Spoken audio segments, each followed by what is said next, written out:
Donald Trump 2 days ago had this totally whacked out rally in Asheville, North Carolina, where he pulled out different sized Tic Tac containers.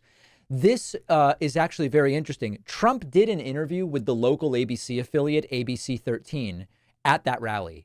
It did not get a lot of attention. It got a couple 100,000 views on the website of ABC News 13, but it has not been widely reported on, and it is truly nuts. I'm going to play a couple of moments for you.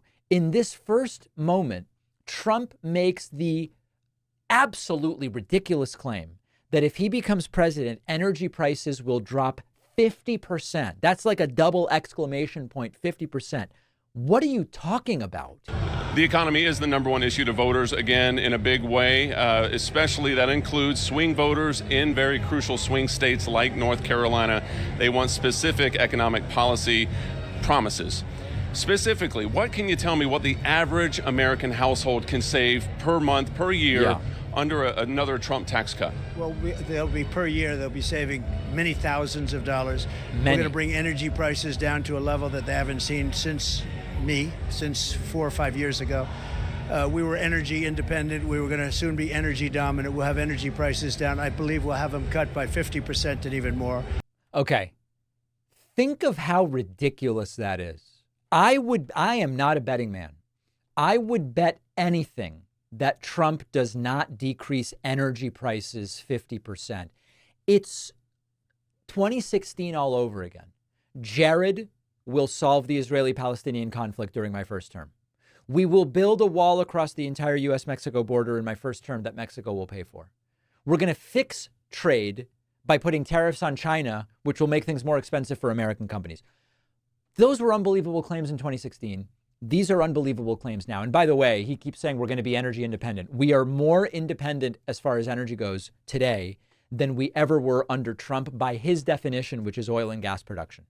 At another point, the topic of taxes came up, and Trump put together sort of some strange sounding numbers about taxes. Listen to this. Kamala Harris could inherit what's called the middle and working class tax credit from the Biden administration. This is just a proposal that would save American families, according to that, $6,000 a year, or bring in $6,000 a year.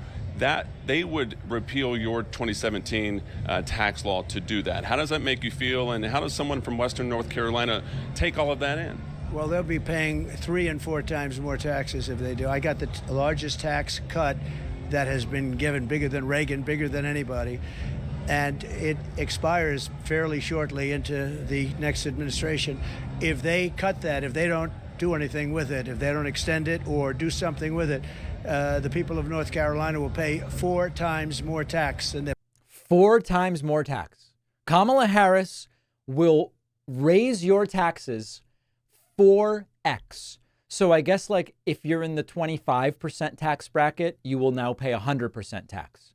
If you're in the 27% tax bracket, your tax rate will go up to 108% tax under Kamala Harris.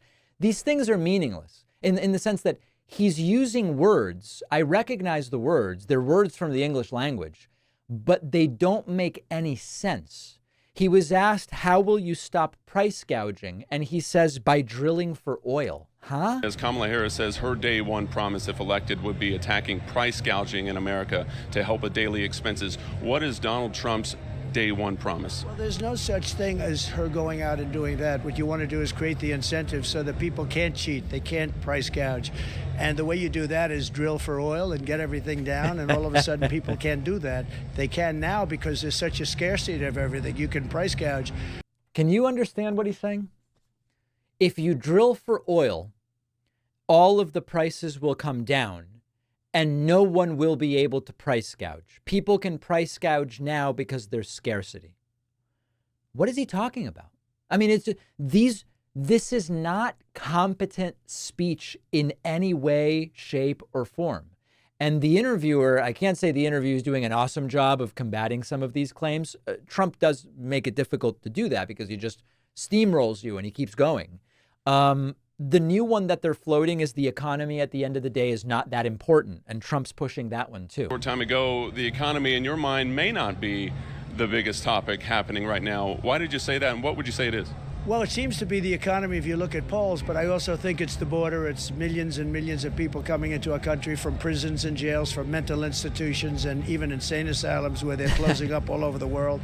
Not just South America, sadly. It's all over the world. This is coming. Okay, so now he goes into his insane asylum rant. Why is the economy not that important, sir? Well, because I've decided the border is a much more convenient thing. Not a single poll finds this. There is no evidence of terrorists coming in by the thousands. There is no evidence of so-called insane asylums being emptied out into the United States. The reason that they're now going with the economy is not that important, even though we all know it is and every poll tells us that it is that it's harder and harder to argue that the economy is in rough shape. When you look at unemployment, the stock market, inflation, GDP, wage growth, it's really hard to make an empirical case that the economy is a mess. And so the new one that they have is, well, we just don't think the economy really is that important.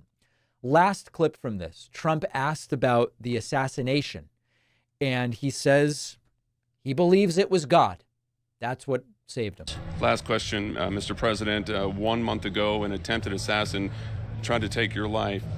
How are you feeling right now so the voters know? What are your thoughts about that? Well, it was a terrible thing. It was amazing. God was watching over me because it was a miracle. If I didn't turn a certain way at a certain time, it was, no chance. And it's very much a miracle. For those that don't believe in God, I think you'll start believing in God when you see that. A lot of people have actually felt that. It was a very terrible day. A lot was learned.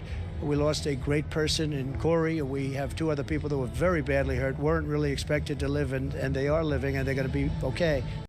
Now, he does mention Corey did die. This is the guy who was standing behind Trump and was killed. Whenever they bring up this God was watching over me stuff, why was God not watching over Corey? I mean, seriously. And I know that you can always say, we can never understand. We could just never understand why this was the way that God operated, or this is the way that God decided to do this. But it doesn't really make any sense. If God works in mysterious ways and we can't understand why God allowed the bullet to kill Corey, then we similarly can't really say that God acted in order to spare Trump. Why didn't God make the gun jam? Why didn't God prevent the shooter from even being there or even being born? I mean, this stuff is obvious, overt nonsense, but particularly when one person was killed and 2 were injured, there are such obvious questions about why did that happen if all of this was God's doing? Couldn't God have simply made the bullet miss you, but ricochet away without hurting anybody at all? Well, no, that doesn't work, and we can't possibly understand it. I'm really sick of this whole thing, and I can only imagine that if you're a family member, a friend or loved one of the guy that did die, that at least on some level, you find it all pretty disgusting. So a really weird interview, did not get a lot of attention, but it should have. And as you can see, Trump just doesn't look good. Doesn't look good, sweaty and disoriented. And, he does this thing where while he's listening to the questions, he kind of spins. It's all really weird.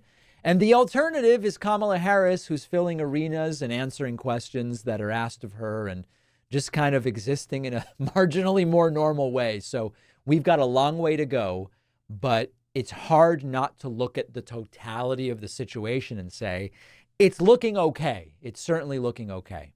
Let me know your thoughts. info@davidpakman.com. Subscribe to the YouTube channel for free. And make sure you've pre-ordered my forthcoming book, The Echo Machine, at davidpakman.com/echo. We'll take a quick break and the Friday show will continue. One of our sponsors is Zippix nicotine toothpicks. Don't you think it's time you stopped putting smoke and vape oils in your lungs? Zippix toothpicks are a convenient way to curb the nicotine cravings.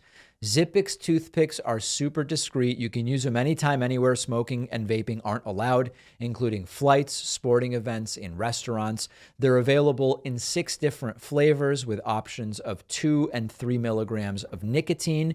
If you're not a nicotine user, Zippix also offers caffeine and B12 infused toothpicks. Zippix has already helped tens of thousands of customers ditch the cigarettes, ditch the vapes.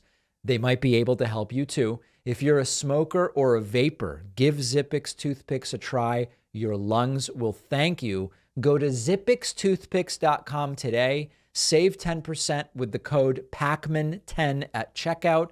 Just remember, you must be 21 or older to order. The link is down below.